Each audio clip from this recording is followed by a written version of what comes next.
ऑफिसमधलं प्रेम भाग 15. तळघरात पूर्ण शांतता पसरली होती. आरवच्या हातात तो फोटो थरथरत होता. फोटोच्या मागे लिहिलेलं वाक्य तो पुन्हा पुन्हा वाचत होता. मी मेलो नाही, योग्य वेळीची वाट पाहत आहे. आरवच्या डोळ्यात अश्रू आले. म्हणजे बाबा जिवंत आहेत. ईशाने त्याच्या खांद्यावर हात ठेवला. आरव, अजून खात्री नाही, पण हा खूप मोठा संकेत आहे. विक्रमने फोटो हातात घेतला आणि म्हणाला, हा फोटो नवीन आहे, म्हणजे अनिल काही वर्षापूर्वी तरी नक्की जिवंत होते. समीरने स्टीलच्या बॉक्समधील उरलेल्या फाईल्स तपासायला सुरुवात केली. अचानक त्याला एक लिफाफा दिसला. त्यावर मोठ्या अक्षरात लिहिलं होतं, फक्त आरवने उघडावे. आरवने लिफाफा उघडला. आत एक पत्र आणि एक छोटंसं पेंडंट होतं. ते पेंडंट पाहतच आरवच्या डोळ्यात पाणी आलं. हे तर बाबांनी मला लहानपणी दिलं होतं. ईशा आश्चर्याने म्हणाली, म्हणजे ते तुझ्यासाठीच हे सगळं ठेवून गेले होते? आरवने पत्र वाचायला सुरुवात केली. प्रिय आरव, जर तू हे पत्र वाचत असशील तर तू सत्याच्या अगदी जवळ पोचला आहेस. पण मला शोधण्याचा प्रयत्न करण्यापूर्वी एक गोष्ट लक्षात ठेव. माझा शत्रू अजूनही मोकाट फिरत आहे. त्याचं नाव तुला पुढच्या पुराव्यात मिळेल. आणि हो, ईशावर नेहमी विश्वास ठेव. तुझे बाबा अनिल. पत्र संपताच तळघरात अचानक सायरनसारखा आवाज घुमू लागला. बीप बीप बीप. समीर घाबरून ओरडले, सगळे बाहेर पळा, कोणीतरी सुरक्षा यंत्रणा सुरू केली आहे. क्षणात तळघरातील लाल दिवे चमकू लागले. भिंती हळूहळू बंद होऊ लागल्या. आरवने पत्र आणि पेंडंट खिशात ठेवलं. सगळे धावत जिन्याकडे निघाले. पण ईशा मागे वळून पाहतच तिचा पाय घसरला. आरव क्षणाचाही विचार न करता तिच्याकडे धावला. त्याने ईशाचा हात पकडला. विक्रम आणि समीरने दोघांनाही वर ओढलं. ते चौघे बाहेर येतात धाडकन तळघराचं दार कायमचं बंद झालं. आरवने सुटकेचा निश्वास टाकला. पण तेवढ्यात त्याच्या खिशातील मोबाईल वाजला. स्क्रीनवर फक्त एकच नाव दिसत होतं, अनिल देशमुख. आरवच्या हातात घाम फुटला. थरथरत्या बोटांनी त्यांनी कॉल स्वीकारला. समोरून फक्त एकच आवाज आला, आरव, माझ्याकडे वेळ खूप कमी आहे. आणि कॉल अचानक कट झाला. आरव, ईशा, विक्रम आणि समीर एकमेकांकडे पाहू लागले. कारण 15 वर्षापासून ज्याचा शोध सुरू होता तो आता स्वतः आरवशी संपर्क साधत होता. आरवच्या कानात अजूनही तो आवाज घुमत होता. आरव, माझ्याकडे वेळ खूप कमी आहे. तो थरथरत्या आवाजात म्हणाला. हा बाबांचा आवाज होता. ईशाने त्याच्या खांद्यावर हात ठेवला. आरव, शांत हो. आधी हा नंबर तपासूया. समीरने मोबाईल हातात घेतला. त्यांनी नंबर पाहिला आणि आश्चर्याने म्हणाले, हा साधा मोबाईल नंबर नाही, हा इंटरनेट कॉल आहे. म्हणजे कॉल कुठूनही केला असू शकतो. तेवढ्यात पुन्हा मोबाईलवर एक मेसेज आला. आज रात्री 11 वाजता जुना रेल्वे पूल एकटाच ये. खाली एक ओळ होती, ईशाला सोबत आणू नकोस. ईशाने मेसेज वाचला. ती ठामपणे म्हणाली, आरव, तू एकटा जाणार नाहीस. आरव काही क्षण विचारात पडला. पण जर हा खरोखर बाबांचाच मेसेज असेल तर? विक्रम गंभीर आवाजात म्हणाला. आणि जर हा सापळा असेल तर? सगळे गप्प झाले. रात्र झाली. 11 वाजायला अजून 10 मिनिटं बाकी होती. आरव जुन्या रेल्वे पुलाजवळ पोहोचला. त्याने मुद्दाम एकटाच आल्याचं दाखवलं. पण त्याला नकळत ईशा, विक्रम आणि समीर थोड्या अंतरावर लपून त्याच्यावर नजर ठेवून होते. अचानक पुलावर एक काळी कार येऊन थांबली. कारचं दार हळूहळू उघडलं.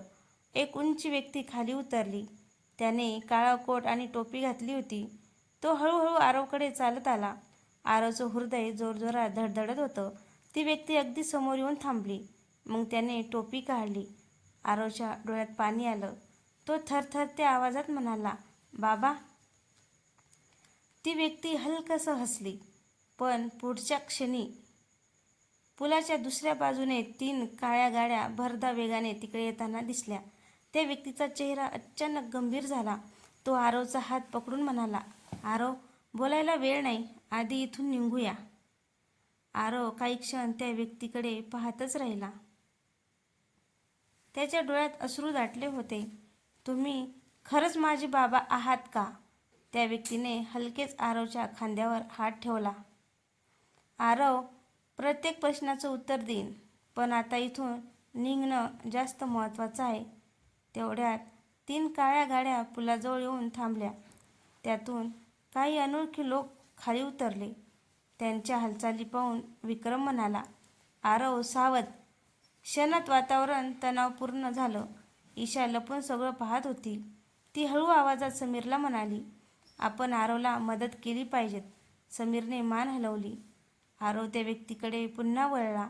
जर तुम्ही माझे बाबा असाल तर एवढी वर्षे कुठे होतात? त्या व्यक्तीच्या डोळ्यात वेदना दिसत होत्या.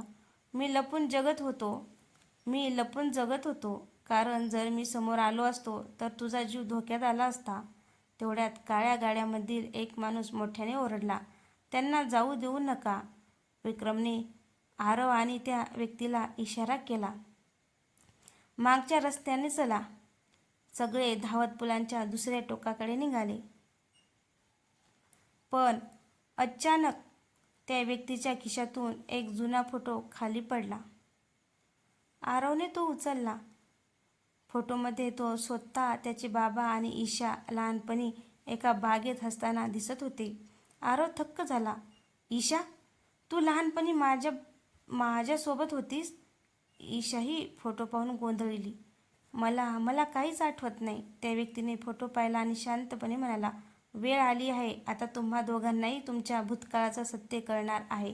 इतक्यात दूरवरून पोलिसांच्या सायरनचा आवाज ऐकू आला आणि काळ्या गाड्यातील लोक घाईघाईने तिथून निघून गेले. आरवने पुन्हा त्या व्यक्तीकडे पाहिलं, पण यावेळी त्याने आपला चेहरा पूर्णपणे प्रकाशात आणला. आरवच्या डोळ्यातून अश्रू वाहू लागले, कारण आता त्याला खात्री झाली होती, समोर उभे असलेला व्यक्ती खरोखर त्याचे बाबा अनिल देशमुख होते. रेल्वे पुलावर वातावरण अजूनही तणावपूर्ण होतं. आरव काही क्षण काहीच बोलू शकला नाही. तो धावत गेला आणि अनिल देशमुखांना घट्ट मिठी मारली. 15 वर्षानंतर बाप लेक पुन्हा एकमेकांसमोर उभे होते. अनिल यांच्या डोळ्यातही अश्रू होते. मला माफ कर बाळा, आरव रडत म्हणाला. बाबा, तुम्ही आम्हाला एकटं का सोडलंत? आईने शेवटपर्यंत तुमची वाट पाहिली. अनिल यांनी डोळे पुसले. मी तुम्हाला सोडलं नव्हतं आरव, मी तुम्हाला वाचवत होतो. ईशा, विक्रम, समीर आणि विजय देशमुख काही अंतरावर शांतपणे उभे होते. अनिल पुढे म्हणाले, ज्या दिवशी मला कंपनीतील कटाचा पुरावा मिळाला त्याच दिवशी मला धमकी आली होती. आरवने विचारले, कसली धमकी? अनिल गंभीर आवाजात म्हणाले, त्यांनी स्पष्ट सांगितलं होतं, पुरावे पोलिसांपर्यंत पोहोचले तर तुझ्या कुटुंबाला जिवंत ठेवणार नाही. आरवच्या मुठी आवळल्या गेल्या. मग इतकी वर्ष तुम्ही कुठे होतात? अनिल म्हणाले, मी देशभर वेगवेगळ्या ठिकाणी लपून राहत होतो, पण मी एक दिवसही असा घालवला नाही की ज्या दिवशी तुझी आठवण आली नाही. इतक्यात ईशा पुढे आली. काका, माझं नाव प्रत्येक पुराव्यात का होतं? अनिल काही क्षण तिच्याकडे पाहत राहिले, मग हसत म्हणाले, कारण तुझे वडील माझे जिवलग मित्र होते.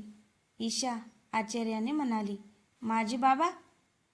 हो, आम्ही दोघांनी एकमेकांना वचन दिलं होतं की एकमेकांच्या मुलांची नेहमी काळजी घ्यायची. आरव आणि ईशा एकमेकांकडे पाहू लागले. आता त्यांच्या नात्याला एक नवीन अर्थ मिळाला होता. तेवढ्यात अनिल यांच्या चेहऱ्यावरचं हसू अचानक नाहीसं झालं.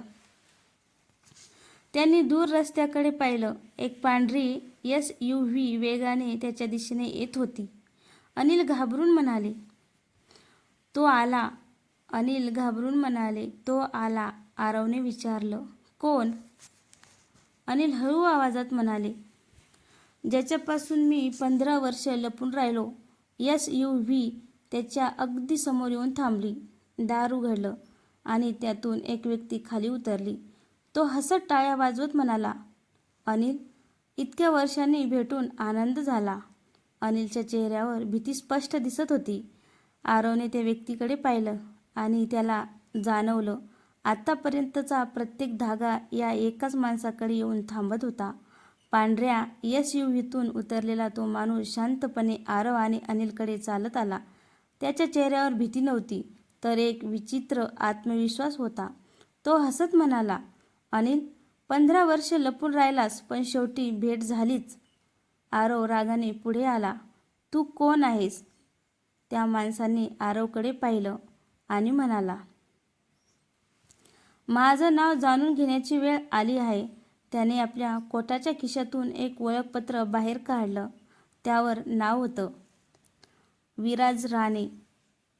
विजय देशमुख आश्चर्याने म्हणाले, विराज, म्हणजे तूच? विराज हलकसं हसला. हो विजय, कंपनीच्या सुरुवातीच्या काळात मी तुमचा भागीदार होतो, पण तुम्ही आणि अनिलने मला कंपनीतून बाहेर काढलं. अनिल ठाम आवाजात म्हणाले, कारण तू कंपनीचा वापर काळ्या पैशासाठी करत होतास. आम्ही चुकीला साथ देऊ शकलो नाही.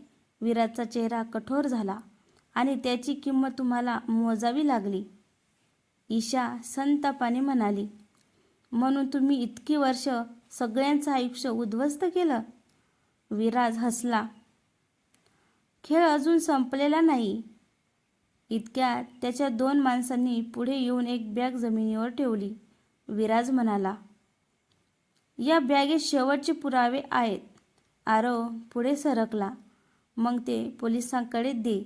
विराजने डोकं हलवलं. नाही, आधी एक सौदा. कसला सौदा?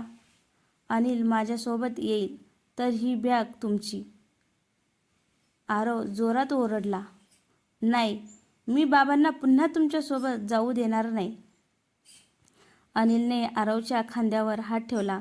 बाळा, कधी कधी एका माणसाच्या निर्णयामुळे अनेकाचे जीव वाचतात. आरवने ठामपणे उत्तर दिलं, नाही बाबा, यावेळी आपण सत्यापासून पळणार नाही. तेवढ्या दूरवरून पोलिसांच्या अनेक गाड्याचे सायरन ऐकू आले. विराजच्या चेहऱ्यावरचं हसू क्षणात गायब झालं. तो मागे सरकत म्हणाला, म्हणजे तुम्ही आधीच तयारी केली होती? समीर पुढे येत म्हणाले, हो, यावेळी तू पळू शकणार नाहीस. पण विराज अचानक हसला. तुम्हाला खरंच वाटतं हा खेळ इथे संपेल? त्याने आपल्या हातातील एक छोटंसं रिमोटचं बटन दाबलं. क्षणात पुलाखालून जोरदार स्फोटांचा आवाज झाला. धाडम. सगळे दचकले. पूल हळू लागला. आरवने ईशाचा हात घट्ट पकडला आणि अनिल जोरात ओरडले, आरव, ईशाला घेऊन धाव. पुलाखालून झालेल्या स्फोटामुळे संपूर्ण परिसर हादरला. धूर आणि धूळ हवेत पसरली. आरवने क्षणाचाही विलंब न करता ईशाचा हात पकडला. ईशा पटकन इकडे. दोघे सुरक्षित जागेकडे धावू लागले. विजय देशमुख आणि समीर यांनी अनिल यांना आधार देत पुलांच्या दुसऱ्या टोकाकडे नेलं. विक्रम मागे वळून पाहतच होता. विराज आणि त्याचे साथीदार त्या गोंधळाचा फायदा घेऊन गाडीकडे पळत होते. विक्रम ओरडला, आरव, ते पळत आहेत. आरवने मागे पाहिलं. त्याला राग आला, पण अनिल यांचे शब्द त्याच्या कानात घुमले. सत्य महत्त्वाचं आहे, सूड नाही. तो थांबला. नाही, आधी सगळ्यांना सुरक्षित बाहेर काढू. तेवढ्यात दूरवरून पोलिसांच्या गाड्या घटनास्थळी पोहोचल्या. पोलिसांनी लगेच परिसर ताब्यात घेतला. विराजची SUV वेगाने निघून गेली. एक पोलीस अधिकारी आरवजवळ आला. तुम्ही सगळे ठीक आहात ना? आरवने मान हलवली. हो, पण विराज पळून गेला, अधिकारी म्हणाले. त्याची गाडी आणि मार्ग आमच्या पथकांनी नोंदवला आहे. आम्ही त्याचा पाठलाग करत आहोत. अनिल यांनी आपल्या खिशातून एक छोटी पेनड्राईव्ह काढली. आरव, ही घे. आरवने आश्चर्याने विचारले, यात काय आहे बाबा? अनिल हसले. या पेनड्राईव्हमध्ये कंपनीचे मूळ कागदपत्र, आर्थिक व्यवहार आणि विराजच्या गैरकृत्याचे पुरावे आहेत. मी हे 15 वर्ष जपून ठेवलं. आरवने ती काळजीपूर्वक घेतली. तेवढ्यात ईशा म्हणाली, म्हणजे आता सगळं संपलं? अनिल काही क्षण शांत राहिले. मग त्यांनी हळू आवाजात उत्तर दिलं, नाही ईशा, अजून एक सत्य बाकी आहे. सगळ्यांनी त्याच्याकडे प्रश्नार्थक नजरेनं पाहिलं. अनिल म्हणाले, विराज एकटा काम करत नव्हता. त्याला कंपनीतून कोणीतरी माहिती पुरवत होतं. आरव दचकला, म्हणजे अजूनही आपल्यातच एक गद्दार आहे? अनिलने गंभीरपणे मान हलवली. त्या क्षणी आरवच्या मोबाईलवर एक अनोळखी मेसेज आला. पुरावे मिळाले असतील, पण मला पकडणं अजूनही अशक्य आहे. खाली फक्त एकच अक्षर होतं, के. आरवने मोबाईलकडे पाहिलं. याच्या मनात पुन्हा एक नवीन प्रश्न उभा राहिला. हा के कोण आहे? पुलावरील घटना संपून काही तास झाले होते. आरव, ईशा, अनिल, विजय देशमुख, समीर आणि विक्रम एका सुरक्षित ठिकाणी बसले होते. आरवच्या मोबाईलवर आलेला तो मॅसेज अजूनही सगळ्यांच्या मनात घर करून होता. के. अनिल गंभीर आवाजात म्हणाले. हा फक्त एक अक्षर नाही, हे त्या व्यक्तीचं ओळख चिन्ह आहे. आरवने विचारलं. बाबा, तुम्हाला माहिती आहे का हा के कोण आहे? अनिल काही क्षण शांत राहिले. मला पूर्ण खात्री नाही, पण माझा संशय एका व्यक्तीवर आहे. तेवढ्यात समीर म्हणाले. आपण अंदाज बांधण्यापेक्षा पुरावे तपासूया. आरवने अनिल यांनी दिलेल्या पेनड्राईव्ह लॅपटॉपमध्ये जोडली. त्यात अनेक फाईल्स होत्या. एक फोल्डर विशेष दिसत होतं. त्याचं नाव होतं. आरवने तो फोल्डर उघडला. आत काही ईमेल्स, बँक व्यवहार आणि ऑडिओ रेकॉर्डिंग होतं. त्याने ऑडिओ सुरू केला. पहिला आवाज विराजचाच होता. काम झालं का? दुसऱ्या व्यक्तीने उत्तर दिलं. हो, अनिलला काही संशय नाहीत. आरव सगळं लक्ष देऊन ऐकत होता, पण दुसऱ्या व्यक्तीचा आवाज मुद्दाम बदललेला होता. ईशा म्हणाली.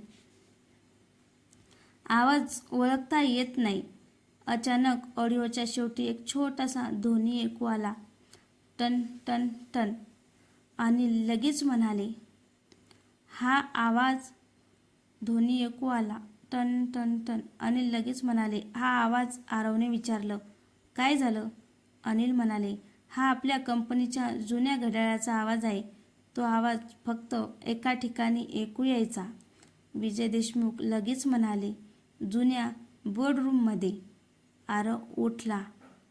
म्हणजे केचा धागा तिथे मिळू शकतो. सगळे पुन्हा कंपनीत पोहोचले. जुनी बोर्डरूम अनेक वर्षापासून बंद होती. दार उघडताच धुळीचा वास पसरला. भिंतीवर ते जुनं मोठं घड्याळ अजूनही चालू होतं. Ton ton ton. ईशा हळू आवाजात म्हणाली. हा तोच आवाज. आरवने खोली तपासायला सुरुवात केली. अचानक त्याला टेबलखाली एक छोटंसं काळं उपकरण दिसलं. समीरने ते बाहेर काढलं. हे तर गुप्त आवाज रेकॉर्ड करणारे उपकरण आहे. तेवढ्यात त्या उपकरणावर एक हिरवा दिवा लागला आणि त्यातून एक नवीन आवाज ऐकू आला. स्वागत आहे आरव. मला माहीत होतं तू इथे नक्की येशील. सगळे एकदम सावध झाले. कारण कोणीतरी त्या खोलीत आजही त्यांच्यावर लक्ष ठेवून होतं. त्या छोट्या उपकरणातून आलेला आवाज ऐकून सगळे सावध झाले. आरवने ते उपकरण हातात घेतलं. कोण आहेस तू? समोर ये. काही क्षण शांतता पसरली. मग पुन्हा आवाज आला. आरव, तू खूप जवळ आला आहेस, पण अजूनही तुला एक सत्य माहिती नाही. ईशा म्हणाली. तू कोण आहेस? आवाज हलकासा हसला. मी के. विजय देशमुख संतापले. तुझा खेळ आता संपला आहे. के शांतपणे म्हणाला. जर खरंच तसं असतं तर मी आजही तुमच्यापेक्षा एक पाऊल पुढे नसतो. इतक्यात उपकरण बंद झालं. समीरने ते तपासलं. हे लाईव्ह कनेक्शन नव्हतं. आधीच रेकॉर्ड केलेला संदेश होता. आरवने संपूर्ण बोर्डरूम तपासायला सुरुवात केली. अचानक त्याच्या नजरेस भिंतीवरील जुन्या घड्याळामागे एक छोटासा कागद दिसला. त्याने तो काळजीपूर्वक काढला. त्यावर लिहिलं होतं. सत्य कागदामध्ये नाही, माणसाच्या आठवणीत असतं. खाली एक पत्ता लिहिला होता. देशमुखवाडा, कराड. अनिल तो पत्ता पाहून थपकले. हा माझा जन्म झालेला वाडा आहे. ईशा आश्चर्याने म्हणाली. म्हणजे पुढचा जागा तेथे आहे? अनिलने होकारार्थी मान हलवली. त्या वाड्यात एक गुप्त तिजोरी आहे. तिच्याबद्दल फक्त मला आणि माझ्या वडिलांना माहिती होती. आरवच्या चेहऱ्यावर आशेचं हास्य उमटलं. मग आपण आत्ताच तिथे जाऊ. संध्याकाळपर्यंत सगळे कराडमधील जुन्या देशमुख वाड्यात पोहोचले. मोठा लाकडी दरवाजा उघडताच धुईचा वास आला. घर अनेक वर्षापासून बंद होतं. अनिल हळूहळू देवघराकडे गेले. देवघरातील श्री गणेशांच्या मूर्तीमागे त्यांनी हात घातला. खट! भिंतीचा एक भाग सरकला. आत एक छोटी तिजोरी दिसली.